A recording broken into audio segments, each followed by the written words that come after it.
Bonjour, on va voir ici le galvanomètre. On est toujours dans l'étude du galvanomètre. Donc le galvanomètre à cadre mobile à fil de torsion. Et on va faire l'étude du schéma équivalent électrique. Voilà. Alors, pour ça, schéma équivalent électrique. On va le schéma équivalent électrique.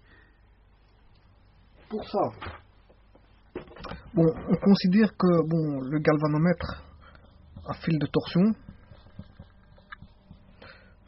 donc avec un fil, on avait vu, il y avait un miroir, et je veux dire, comment on appelle ça, il était suspendu, et si on reprenait le cadre, il était de nouveau suspendu.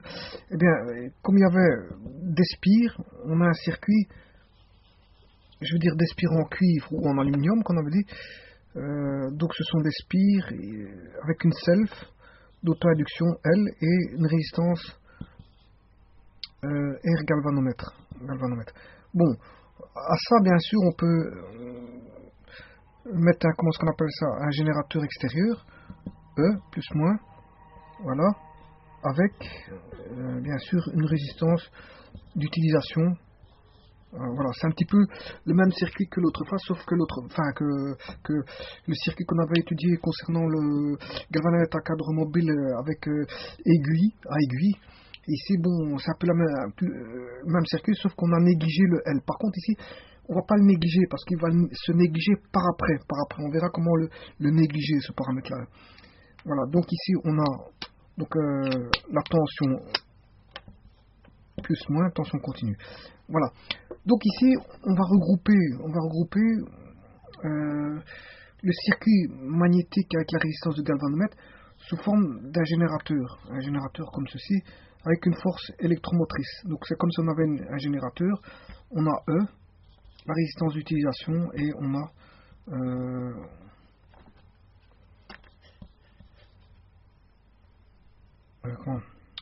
la force électromotrice E, un générateur extérieur, une résistance d'utilisation et une génératrice avec une tension d'utilisation, une tension de sortie U.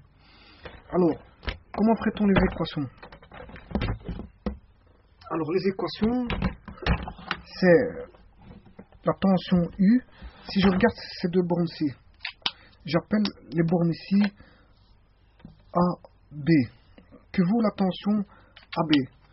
La tension AB, U, c'est U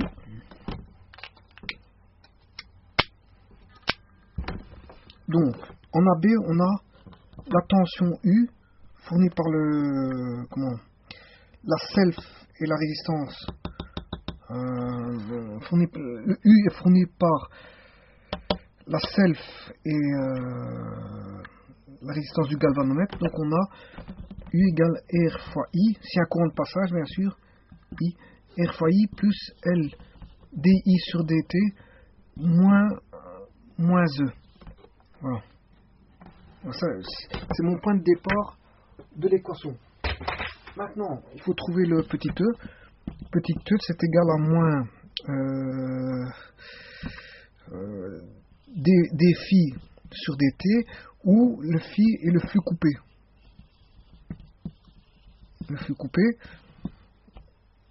Mais le flux coupé, il vaut aussi le nombre de spires fois la surface fois l'induction fois l'angle de déviation θ. Donc voilà le flux phi. Et donc on retrouve ici NSB, le flux total. Donc ici, qu'est-ce que je peux écrire? Que c'est moins d phi θ sur dt. Donc c'est le flux constant moins phi dθ sur dt. Voilà. Donc le E, qu'est-ce qui vaut le E? Donc le E, c'est aussi enfin le point AB, au niveau du point AB, on a aussi, donc on avait ceci, là, toute la tension ici qu'on a écrit, avec le générateur E, la résistance et la self, mais on a aussi en AB la tension E moins R fois I. Donc on a aussi ça c'est la première équation, une seconde équation qui est E moins R fois I. Voilà, et ça c'est la tension U, c'est la tension UAB. Voilà, et ça c'est la tension UAB. Et si j'égale, ça fait quoi? Si j'égale tout ça, ça fait RI plus LDI sur DT moins le E, on a dit que c'était moins par moins, ça donne plus phi dθ sur dt. Voilà. Donc, attention qu'ici c'est la résistance d'utilisation extérieure. Voilà. Donc, je peux trouver le E, que vaut le E, c'est R plus R d'utilisation fois I plus LDI sur dt plus phi dθ sur dt. Voilà. Et si j'appelle R plus grand R d'utilisation, R équivalent, grand R, moi ici je vais l'appeler R utilisation.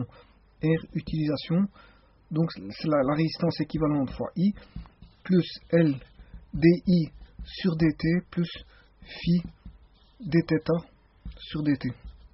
Voilà, ça c'est l'équation, on va dire, du circuit électrique, et j'espère qu'on voit, parce que c'est vrai que... Voilà. Donc E égale R fois I, plus L DI sur dt, plus phi dθ sur dt, qui est l'équation équivalente du circuit électrique. Voilà, je vais couper la caméra ici pour passer, je veux dire, à la vidéo suivante. Je vous remercie.